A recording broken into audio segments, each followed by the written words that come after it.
let's see what these 7 steps are. The first step, of course, is the step of having an inspiring vision. See, we as human beings, when we start working with people or working with people to achieve something bigger than ourselves, larger than ourselves, we certainly get excited about it. So there are 2 things. There has to be a bigger purpose and a common cause. 2 elements. I have to work on a bigger purpose, bigger than myself, which I know. Somebody just walked in. I'll just get them also. Okay.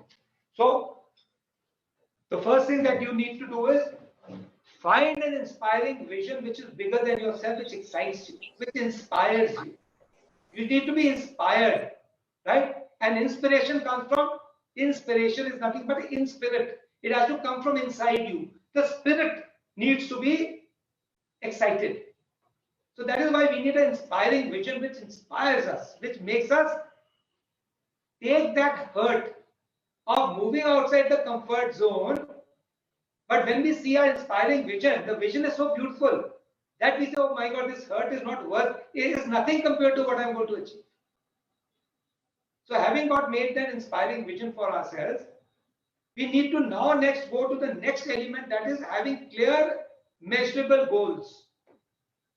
Because if I have a larger vision, big vision, but I don't have measurable goals, because that inspiring vision would require a journey of years to achieve. Only then it is inspiring enough, right? Now, for us to be able to do that, we need to have goals. 1-year goal, maybe 5-year goal, broken down to 1-year goal, broken down to 1-month goal. And when we have these goals, and these are measurable goals, we can measure and get a feedback to ourselves whether we are growing or not growing. So that's the next thing, we need to have challenging goals. Having got the challenging goal, we need to now make a plan. We need to make milestones. And that is where the strategy comes in. We need to create a plan. We need to create milestones. Also, as one of the myths that I talked about in my 3rd video, if you did not see that, one myth is that all my plans will work perfectly. Please remember, whatever time, money and effort that you invest in making your plan, I promise you it will never work perfectly. And sometimes we fall in love with our plan so much that we do not make the changes in our plan because we said, itna kaam humne kiya tha yaar, ab change thodi karunga. But the fact remains, in reality, anything that we made sitting in a room with 20 different people and all experts giving us inputs as to what the plan should be, when we take it to the real world and implement it, we start getting blindsided by an environment, by situations, by a large number of things that we couldn't even have planned for, because environment is continuously changing. Who could ever imagine Corona, right? So these small things start coming to us, and while we are going to create a powerful strategy, and based on that powerful strategy, if we start working on high impact goals to achieve that strategy. So you have created a milestone. Milestone is something which is maybe a month from now.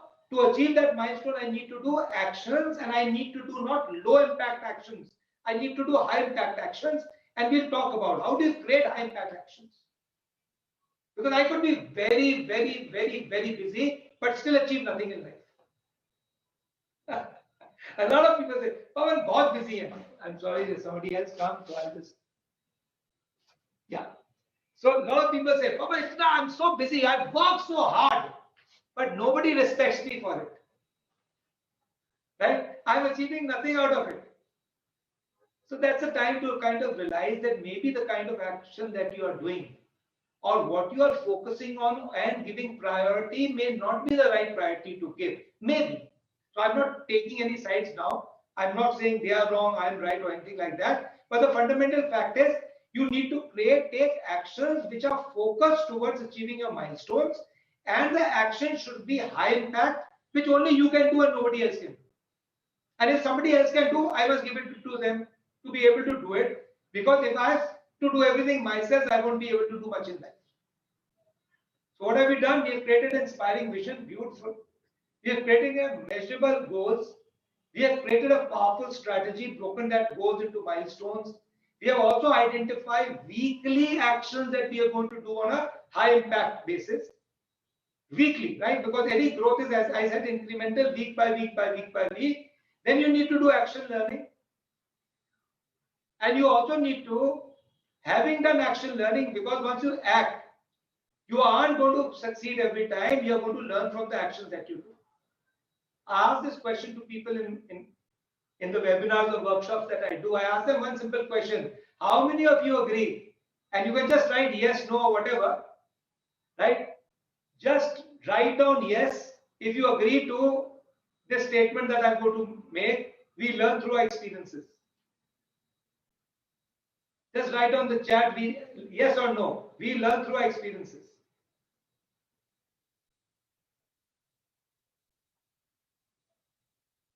So unfortunate part is we never learn through our experiences unless we reflect on experiences.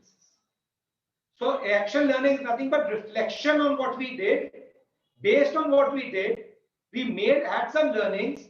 Based on the learnings that we had, we imbibe these new learnings into our next action to make it better. And then when we tried this over and over again, we came to a solution which was now workable. So with this fifth element, we come to the sixth element is, and a very, very important element. All of us at some point in time lose our mojo. What is a mojo? Motivation. It's the inherent spirit of wanting to achieve something and be excited about it. Haven't we done this so many times? At least I have done it. And I'm proud of it. That every new year, I created an action plan or a goal. And I stuck to it for exactly 2 weeks and then gave it up, saying, not worth it. So how do I keep that momentum alive? And how do I keep my inspiration alive to be able to continuously work on that goal of mine? Because many a time it's not so pleasurable to work on something which is beyond what you are today. So how do you refuel your mojo? The third thing that we need to also, the seventh thing that we now need to work on is how do we hold ourselves accountable? Especially when there's nobody around us holding us accountable. So these 7 elements are what we're going to talk about. Okay, I'm excited to move forward. Great going. Thank you so much. Great.